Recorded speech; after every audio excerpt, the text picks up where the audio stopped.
السلام عليكم ورحمة الله وبركاته. إن الحمد لله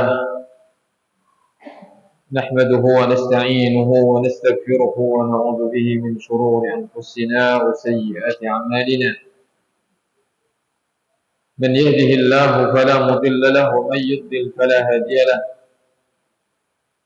أشهد أن لا إله إلا الله إقرارا به وتوحيدا، وأشهد أن محمدا عبده ورسوله صلى الله عليه وعلى آله وأصحابه وسلم تسليما مزيدا.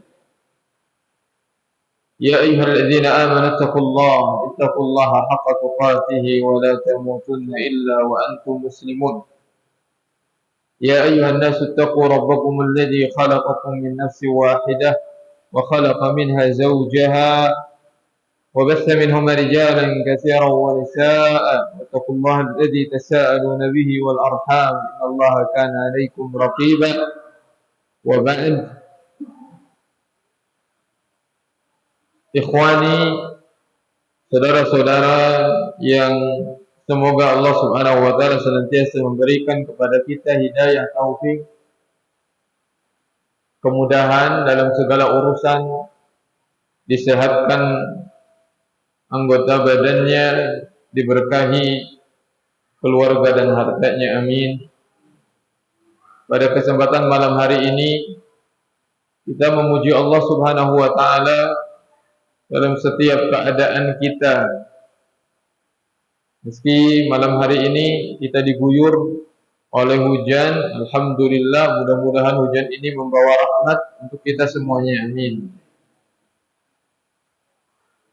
Dan kita bersyukur kepada Allah, malam hari ini kita bisa melanjutkan pembahasan tafsir kita pada surah Al-Baqarah. Mudah-mudahan kita tidak jemu, tidak bosan, dan mudah-mudahan kita selalu yakin dan juga sadar bahwasanya kebutuhan kita terhadap Al-Quran lebih daripada butuhnya kita terhadap makan dan minum kita. Makan dan minum itu dibutuhkan oleh badan kita, oleh jasad kita, sedangkan Al-Quran dibutuhkan oleh hati kita. Tahuilah bahwasanya orang yang jauh dari Al-Quran, tidak pernah belajar Al-Quran, mengkaji Al-Quran, mentadabburi Al-Quran, pasti hatinya kering. Pasti itu. Pasti hatinya gersang. Pasti hatinya kemarau. Dia akan mencari kebahagiaan, tidak akan pernah mendapatkan kebahagiaan. Yakin. Sebaliknya, orang yang dekat dengan Al-Quran, cinta dengan Al-Quran, rindu belajar Al-Quran, selalu rindu belajar tafsir Al-Quran, mendengar kalam Allah, mendengar firman Allah, juga apa yang Allah inginkan dari kita, menunjukkan bahwasanya hatinya hidup, insya Allah. Oleh karena itu, mari kita betul-betul serius dan kita pahami, mudah-mudahan banyak pelajaran yang bisa kita amalkan, kita praktekkan dalam kehidupan kita sehari-hari. Kita akan membaca ayat yang ke 168 ya.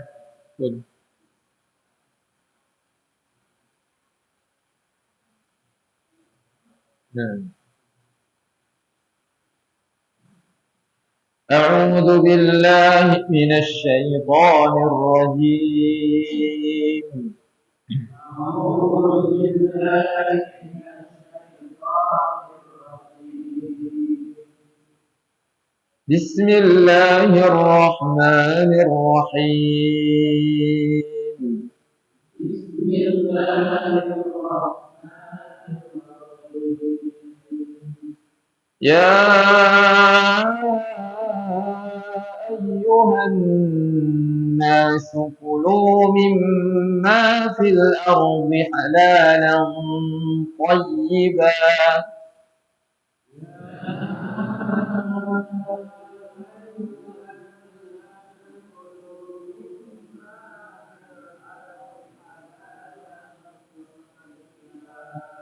ولا تتبعوا خطوات الشيطان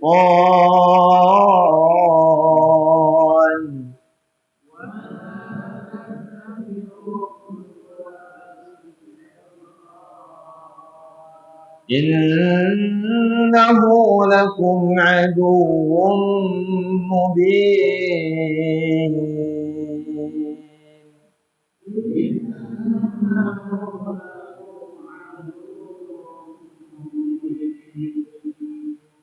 Allah berfirman, ya ayyuhan nas. Allah memanggil kita. Allah memanggil secara umum sekalian manusia, untuk seluruh manusia. Apa yang Allah ingin sampaikan, apa yang Allah ingin perintahkan, kulu mimma fil ardh, makanlah oleh kalian dari apa-apa yang ada di bumi ini, yang Allah halalkan bagi kalian, halalan thayyibah. Begitu juga sesuatu yang thayyib, yang baik, yang baik. Ya, perhatikan di sini Allah Subhanahu wa taala ternyata dari dulu, lebih dulu sayang sama kita. Allah perintahkan apa yang harus kita makan itu, Pak? Halalan thayyibah. Enggak cukup halal, harus thayyib. Baik.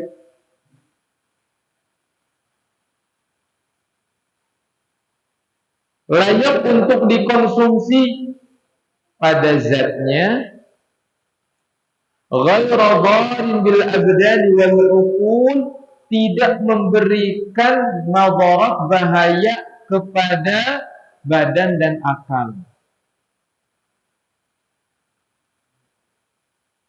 Coba Pak, halalan thayyibah, lihat di sini.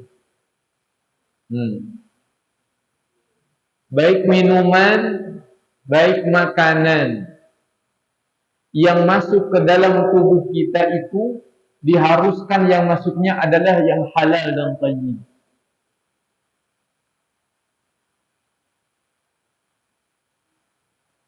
Misal yang halal tapi enggak thayyib, dan halal tapi enggak thayyib, enggak bagus.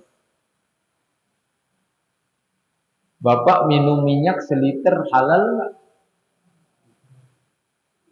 Bagus enggak? Baik. Baik tapi enggak halal. Saya kasih potong roti, tapi saya bilang ini hasil nyuri. Halal enggak rotinya? Halal enggak rotinya? Kan bukan daging babi. Kalau daging babi memang enggak halal secara zatnya. Roti halal enggak? Halal. Karena dari tepung lah, dari gula, enggak ada unsur, kecuali kalau dibuatnya dari daging babi. Misal, ya itu ya halal. Thayyib enggak? Thayyib enggak? Enggak thayyib, Pak. Enggak thayyib. Harta yang dicuri meskipun halal itu enggak thayyib. Karena kalau dikonsumsi memang secara badan dia biasa saja. Tapi yang tumbuh dari sesuatu yang haram menjadi daging yang haram, enggak baik. Makanya Allah katakan, innallaha thayyibun la yaqbalu illa thayyiban. Allah itu yang maha baik, tidak menerima kecuali yang baik. Baik.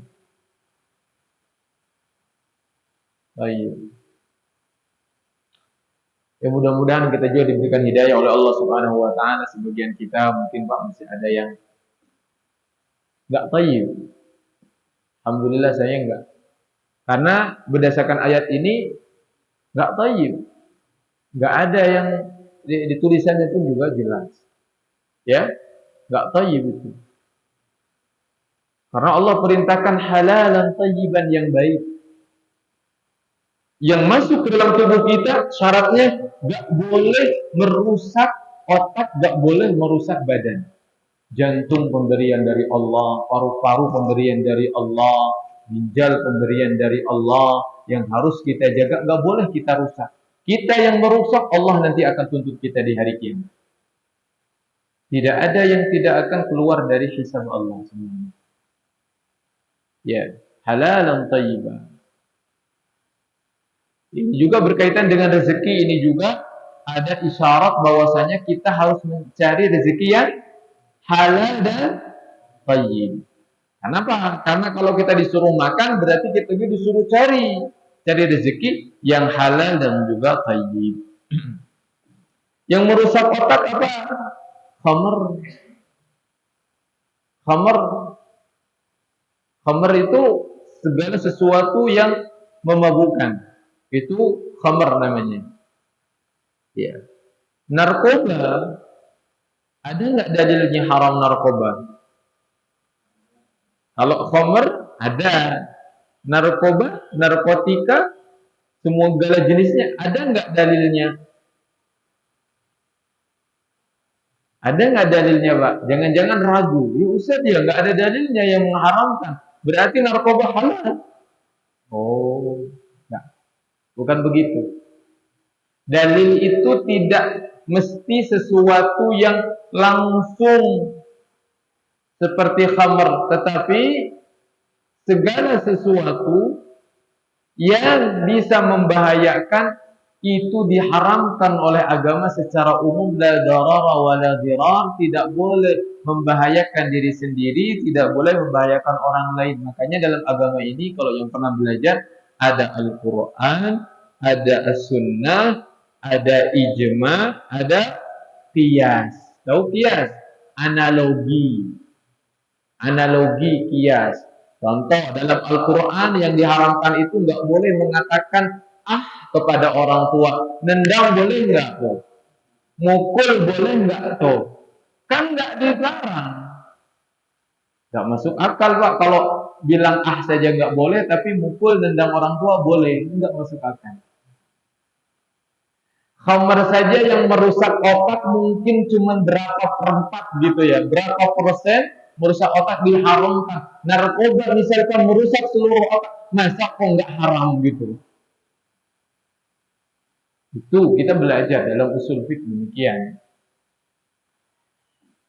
Makanya Pak, di sini coba ayat setelahnya apa? Wala tattabi'u khutuwati syaitan. Janganlah kamu mengikuti langkah-langkah syaitan. Langkah-langkah. Kalau langkahnya saja satu langkah, khutwatun. Tapi kalau plural, ya, dijamakkan bentuk jamak, khutwa, langkah-langkah, menunjukkan syaitan itu punya tipu daya yang sedikit atau banyak? Banyak. Ya, itu. Kata Allah haram, enggak haram, enggak haram. Ya, kata Allah enggak boleh kok asalkan gini. Syaitan itu yang main. Tidaklah kita berjalan, kita bertemu persimpangan, kecuali di sana pasti ada syaitan yang akan menggoda manusia. Khutwat, langkah-langkah syaitan itu banyak sekali. Setan itu tidak akan pernah menyerah. Kalau syaitan menyerah, mungkin nggak ada Pak orang bermaksiat hari ini. Nyerahlah, ya kan? Nggak ada. Yang ada manusia nyerah dalam ketaatan, nggak sabar. Akhirnya dia mau menjadi budaknya pengikut setan. Setan nggak bakalan nyerah. Istiqomah setan itu. Tapi di dalam keburukan, kemaksiatan. Setan. Ya, istiqomah. Loh, kok masa iblis kok nggak tobat sih? Gitu kan? Nggak ada ceritanya iblis taubat. Itu akan menyalahi takdir karena iblis itu memang sudah ditakdirkan menjadi penghuni neraka abadi. Ya, nggak ada tobat ya. Iblis pernah kalah di perang Badar sampai kocar-kacir, tapi nggak nyerah. Balik lagi di perang Uhud. Gitu di zaman Nabi. Ya. Nabinya berganti, rasulnya berganti, umatnya berganti, iblisnya nggak ganti, pemain lama. Kita pemain baru, ya nggak, datang juga baru dengan ilmu yang baru saja kita miliki. Kalau iblis sudah senior. Jadi kalau ada yang songong di antara kita, merasa nggak bakalan dikecoh oleh iblis. Allah, bapak lu aja Adam bisa gue goda, apalagi lu gitu. Kita itu nggak boleh. Nggak boleh merasa aman dari makar iblis. Ya. Wala tattabi'u khutuwati syaitan. Innahu lakum aduwwun mubin. Allah tekankan lagi bahwa setan ini musuh nyata. Nggak kelihatan tapi nyata. Jangan kamu anggap sesuatu yang nggak kelihatan itu nggak nyata. Karena memang Allah juga Rabb kita kelihatan nggak kelihatan tapi ada. Ya. Kalau seseorang nggak percaya Tuhannya, nggak percaya penciptaan, dia nggak boleh percaya dengan keberadaan dirinya sendiri. Coba, dia nggak boleh percaya keberadaannya sendiri. Kenapa? Dia ada itu karena diciptakan. Am khuliqu min ghairi syai'in am hum. Orang ateis yang tidak percaya Tuhan, yang tidak percaya pencipta. Am khuliqu min ghairi syai'in, apakah mereka itu diciptakan tidak dari sesuatu apapun?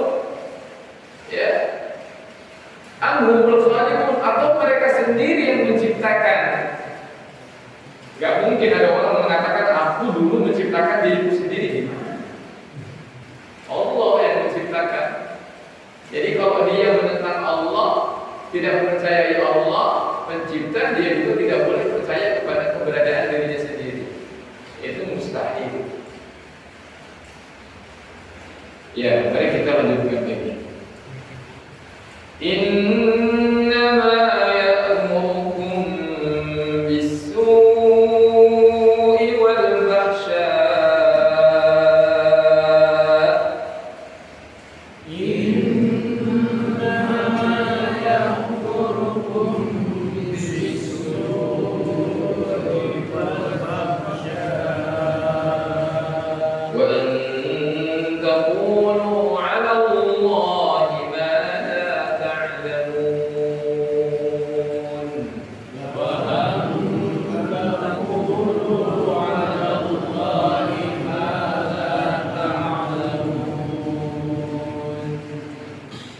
Allah menjelaskan tentang tugas utama iblis, tugas utama syaitan. Apa itu syaitan itu? Syaitan itu bisa itu adalah nama lain dari iblis, bisa juga menyebutkan sebagai penyebut bagi orang yang menyimpang dari jalan Allah, baik itu dari kalangan jin atau manusia, mereka adalah syaitan. Ya. Apa tugas syaitan? Apa tugas iblis? Innama ya'murukum bis-su'i wal fahsya'. Sesungguhnya syaitan itu hanya menyuruh kamu berbuat jahat dan keji. Enggak ada pas syaitan nyuruh taat, enggak ada. Enggak ada. Kalau ada misalkan itu dukun, ya, meskipun pakai jubah warna apapun, gitu ya. Dia bekerja sama dengan iblis, dengan syaitan. Kalau kamu pengen jago, kebal, kamu harus membaca zikir, misalkan 1000 kali zikir ini. Dari mana kebal? Ya, Rasulullah kebal. Saya bertanya, Rasulullah kembali kan?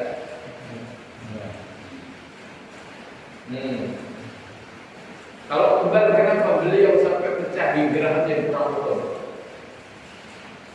Kalau kebal, kenapa beliau sampai sakit ininya? Dipukul oleh pedang, padahal 2 rangkap itu baju besi beliau sampai berbulan-bulan sakit beliau. Kalau kebal, kenapa sampai sobek pipinya? Kenapa itu yang menghalangi kepala besi beliau itu sampai nusuk ke dalam? Saya tanya, kalau kebal kenapa terjadi? Kenapa beliau sampai begitu marahnya pada saat itu? Orang yang memukul beliau itu dengan pedang begitu keras, ya, sampai membuat gigi beliau pecah. Beliau doakan, tidak akan pernah beruntung orang yang menyakiti Nabi.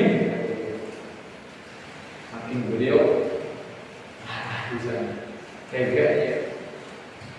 teganya ada seseorang yang menyakiti Nabi, padahal dia mengajak kepada surga Allah. Beliau tak kebal. Makanya dari awal beliau pakai baju besi perang itu. Kalau kebal dia usah pakai baju besi. Orang yang belajar ilmu kebalan, mau bagaimanapun yang dia lakukan, apakah zikir atau itukah bohong, itu hanya tipuan belaka. Itu aja syaitan aja yang menipu-nipu ya.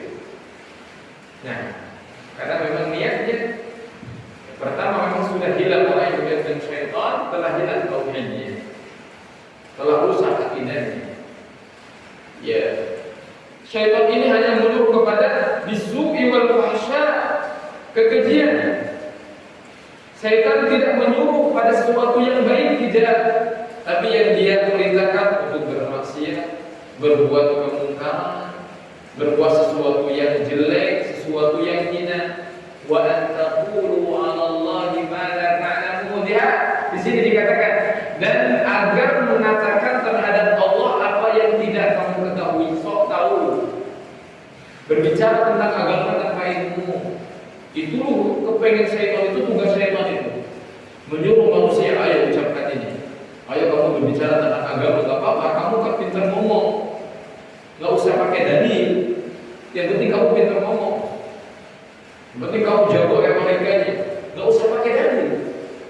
Itu kepengen syaitan. Makanya Rasulullah mengatakan, man kadzdzaba 'alayya muta'ammidan falyatabawwa maq'adahu fin-nar.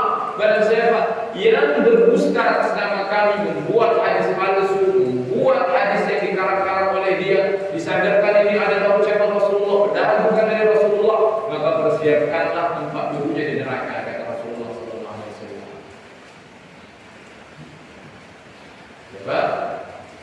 Makanya agama itu harus jelas. Al-Quran, hadis, sunnahnya jelas, ada patokannya, ada dalilnya.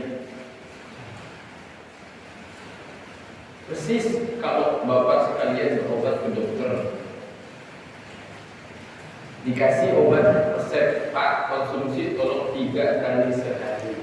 Berani nggak bapak minumnya 5 kali sehari? Nggak berani kan? Nggak berani.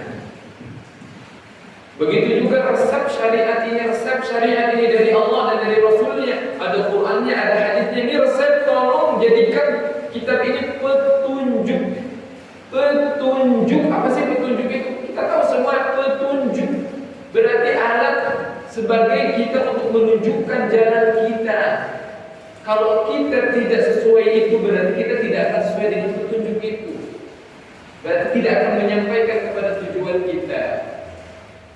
Ya, jadi jangan sekali-kali menyelisihi Al-Quran, menyelisihi As-Sunnah. Kita tetap tegak berdiri di atas Quran dan Sunnah. Lakukan amalan yang sesuai dengan Al-Quran, sesuai dengan Sunnah. Kalau kita tadi ke dokter, sesuai dengan resep dokter. Kadang-kadang kita juga gak nanya, ya, kenapa Pak Dokter harus 3 kali sehari, bisa gak 5 kali sehari? Gak ada, biasanya yang nanya begitu. Sama, kita juga syariat, kalau sudah ditentukan seperti itu, lakukan saja seperti itu. Ya, karena Allah yang lebih tahu soal bilangannya, soal tata caranya. Allah yang lebih tahu kenapa salat 5 waktu, kenapa seperti ini, berapa rakaat, yang ini berapa rakaat. Itu nggak perlu bertanya, nggak perlu bertanya.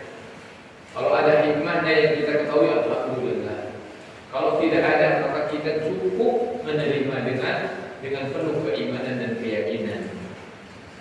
Ya, berikutnya kita baca. Wa idza qila lahum ittabi'u ma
kalau dikatakan kepada mereka orang-orang musyrik,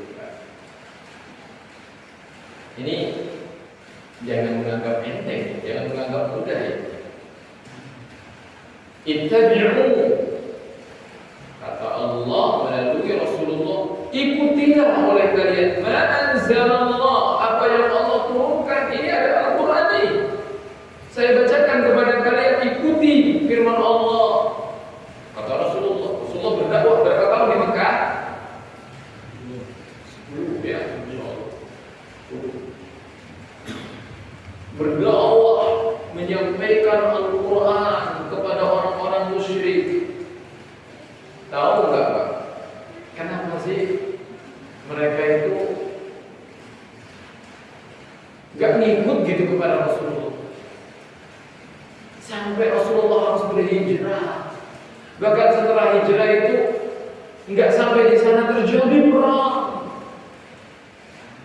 Allahu Akbar. Kenapa coba? Apakah Rasulullah ini bodoh? Enggak bisa dakwah? Apakah Rasulullah ini kurang fasih?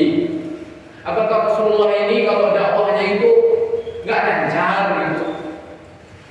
Kan bukan. Rasulullah ini kepintarannya, kecerdasannya bukan seperti kita, Pak. Itu langsung wahyu dari Allah Subhanahu wa taala. Wa ma yantiqu 'anil hawa in huwa illa wahyu yuha. Rasulullah itu tidak pernah mengatakan dari hawa nafsunya, enggak beda seperti kita. Beda seperti saya ini. Kadang-kadang saya mungkin berdakwah, namun masih ada hawa nafsu yang keluar. Tapi Rasulullah enggak pernah berbicara dengan hawa nafsu. In huwa illa wahyu yuha. Kecuali wahyu yang Allah wahyukan. Ucapannya selalu dibimbing oleh Allah, perbuatannya selalu dibimbing oleh Allah. Namun kenapa kaum musyrikin ini enggak mau mengikuti Rasulullah? Jawabannya kenapa? Ya, itu jawabannya. Bal nattabi'u ma alfayna 'alaihi aba'ana. Mereka menjawab, tidak, tetapi kami hanya mengikuti apa yang telah kami dapati dari perbuatan nenek moyang kami. Itu adat istiadat susah, Pak. Dari dulu. Yang namanya tradisi yang mereka anggap itu sudah menjadi kebiasaan, bahkan tradisi menyimpang pun, tradisi sesat pun, kalau sudah dari dulu itu susah. Ini buktinya. Kalau mau bukti yang lain, tahu nggak? Bani Israil setelah diselamatkan oleh Allah dari kejaran Fir'aun sampai dibelahlah lautan, betul tidak? Itu dahsyat sekali, Pak, membelah lautan. Kalau di sini ada sungai terbelah saja gimana? Ini laut terbelah. Coba saya ingin tanya, Bani Israil nyembah sapi itu kapan? Setelah kapan coba? Setelah selamat itu, kok bisa sudah dikejar, diselamatkan sampai Allah perlihatkan terbelah lautan? Berarti Nabi Musa ini adalah hebat, betul-betul Nabi Allah, Rasul Allah. Kenapa mereka masih menyembah batu anak sapi? Ya karena Fir'aun ini beratus-ratus tahun itu menjajah Bani Israil, dijejeli, dicekoki dengan keyakinan kekufuran. Paham? Gak bisa gitu aja hilang, gak bisa. Makanya orang yang bisa meninggalkan ya tradisi nenek moyang yang menyimpang, ya kesyirikan misalkan, banyak tradisi yang karena memang dulu kita juga dulu ya kan sebelum masuk Islam apa agama di Indonesia? Animisme kan, dinamisme menyembah Allah. Hari ini ada nggak yang masih percaya Allah? Hah? Ada nggak?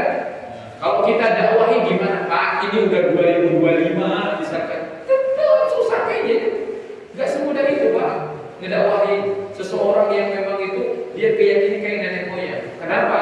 Karena dia selalu berasal dalam benak.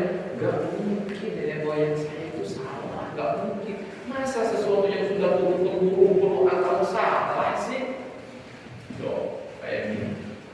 Sama seperti mereka. Makanya mereka terus terang ketika diajak untuk masuk ke dalam Islam. Enggak, kami hanya mengikuti ma'albaina alaihi abahana yang kami dapati dari nenek moyang kami. Moyang kami nyembah berhala. Ya sudah, kami juga nyembah berhala. Gak bisa kami meninggalkan ini. Tetapi, Masya Allah, ada orang-orang yang keluar dari tradisi tersebut mengikuti Islam mendapatkan hidayah. Wow. Ya. Jadi Pak, jangan menjadikan tolak ukur kebenaran itu adalah karena itu dilakukan oleh nenek moyang kita. Pokoknya nggak boleh. Yang menjadi tolak ukur kebenaran adalah Al-Quran dan Sunnah.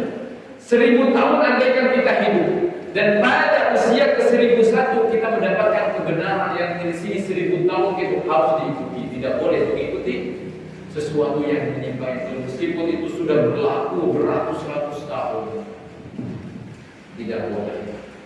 Ya. Dan ayat ini masih berlaku nggak hari ini Pak? Katanya masih.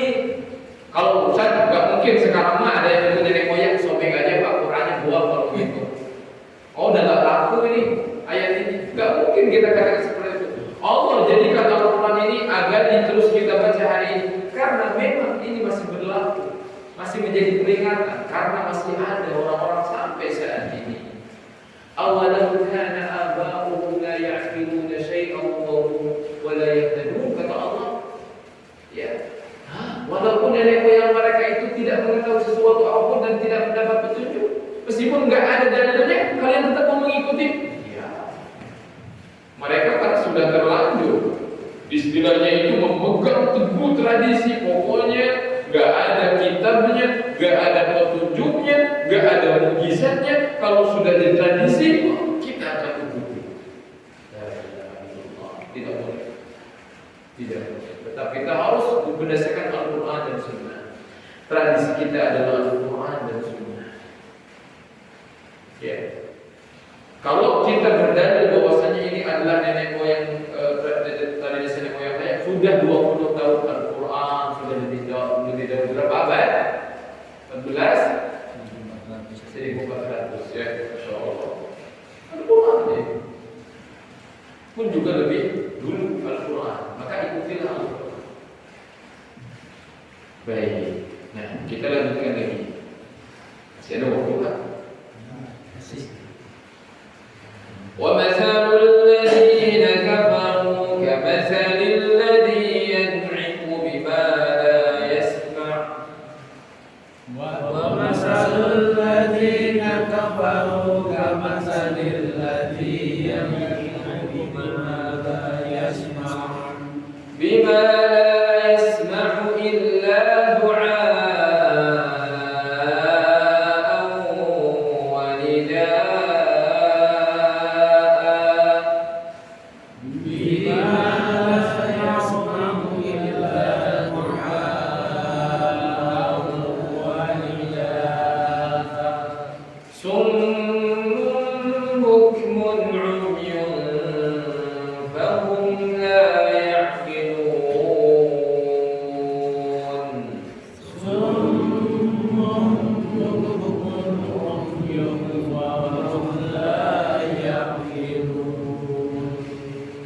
Allah berfirman di sini perumpamaan orang-orang kafir. Maksudnya orang kafir yang tidak bermanfaat berlaku bagi mereka Al-Quran. Sudah dibacakan Al-Quran tapi tetap dia gak mau mengikuti Al-Quran. Ya. Atau semua orang yang kafir hari ini bahkan hari ini kurang apa Pak? Dakwah Islam media. Nah, atau misalkan kita kebiadaban Yahudi kurang apa itu dipertontonkan di media, tetap saja ya kafir. Tetap saja kafir. Ya. Bahkan itu istilahnya melanggar HAM misalkan, tidak manusiawi, tetap saja ya kafir.